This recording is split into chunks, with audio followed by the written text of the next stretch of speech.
جہنم کو اللہ نے خوشنما چیزوں سے ڈھانپ دیے. زنا کرو گے جہنم میں جاؤ گے. اب زنا کرنے میں مزہ آتا ہے. شادی کرو گے تو بیوی کی ٹینشن ہے ساری زندگی, کون خرچ اٹھائے. پھر اولاد ہے تو نکاح کرنا پیغمبروں کی سنت ہے. شادی کے لیے تو پیغمبر ٹینشن اٹھاتے ہیں. حضرت موسیٰ علیہ السلام جب مدین تشریف لے گئے تو جب لڑکی کے والد نے رشتہ پیش کیا, کہا کہ میں اپنی بیٹی تمہارے نکاح میں اس شرط پر دوں گا کہ آپ کو 10 سال بکریاں چرانی پڑے گی.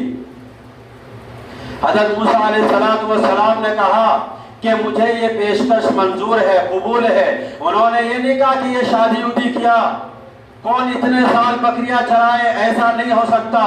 نکاح اور شادی اتنی برکت اور فضیلت والی چیز ہے کہ کلیم اللہ, اللہ کا کلیم, اس کے لیے شادی کے لیے 10 سال بکریاں چرانے پہ راضی ہو گئے اور کہا کہ کوئی بات نہیں ہے, 10 سال میں بکریاں چراؤں گا, شادی تو ہو جائے گی. لیکن آج کے نوجوانوں کو کہو بھائی آپ کی عمر ہو گئی ہے, شادی کر لو. جواب کیا ملتا ہے, ایکچولی میں تھوڑا اور پڑھنا چاہتا ہوں, میں پہلے بزنس مین بن جاؤں, میں پہلے اپنے پاؤں پہ کھڑے ہو جاؤں. کوئی کچھ کہہ رہا ہوتا ہے, کوئی کچھ کہہ رہا ہوتا ہے, لیکن جب بھوک لگ رہی ہے اس وقت اگر کھانا نہیں کھاؤ گے تو پھر بعد میں کھانے کا کوئی فائدہ نہیں ہے. جب آپ کی عمر 30 سال 35 سال کے ہو جائے تو آپ ڈیٹیل میں کیا جاؤں اور کیا واقعہ سناؤں.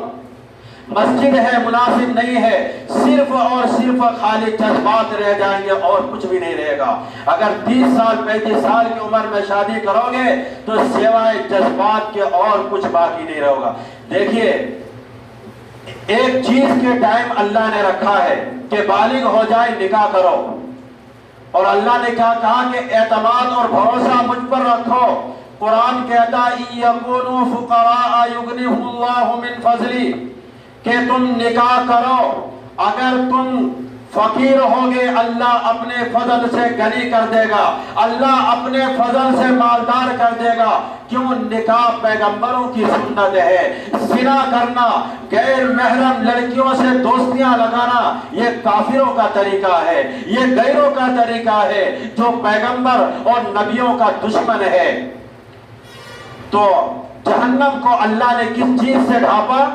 گندی چیزوں سے, جھوٹ سے, حرام سے, شراب سے, نشہ سے, چغل خوری سے, غیبت سے, زناکاری سے, بدکاری سے, جھوٹی گواہی سے, جھوٹی قسموں سے. جب جبریل نے دوبارہ دیکھا تو جبریل امین نے کیا کہا کہ شاید ہی اب کوئی جہنم سے بچ پائے گا, اور شاید ہی کوئی ایسا بندہ ہوگا جو جنت میں جائے گا.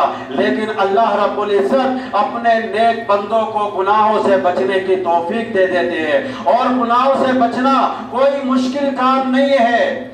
اگر گناہ ہو جائے تو توبہ کر لو. مسلمانوں, اللہ نے اتنا بڑا آپشن رکھ دیا کہ بندے گناہ ہو جائے تو مایوس مت ہونا میری رحمت سے.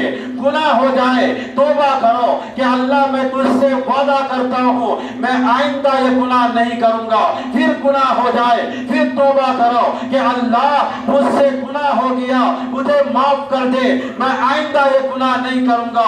پھر گناہ ہو گیا پھر توبہ کرو کہ اللہ مجھ سے غلطی ہو گئی ہے, مجھے معاف کر دو, میں آئندہ یہ جرم نہیں کروں گا, میں آئندہ یہ گناہ نہیں کروں گا. حدیث کے اندر آتا ہے, حدیث کا مفہوم ہے کر کے تھک سکتا ہے لیکن اللہ توبہ قبول کر کے نہیں تھکتا.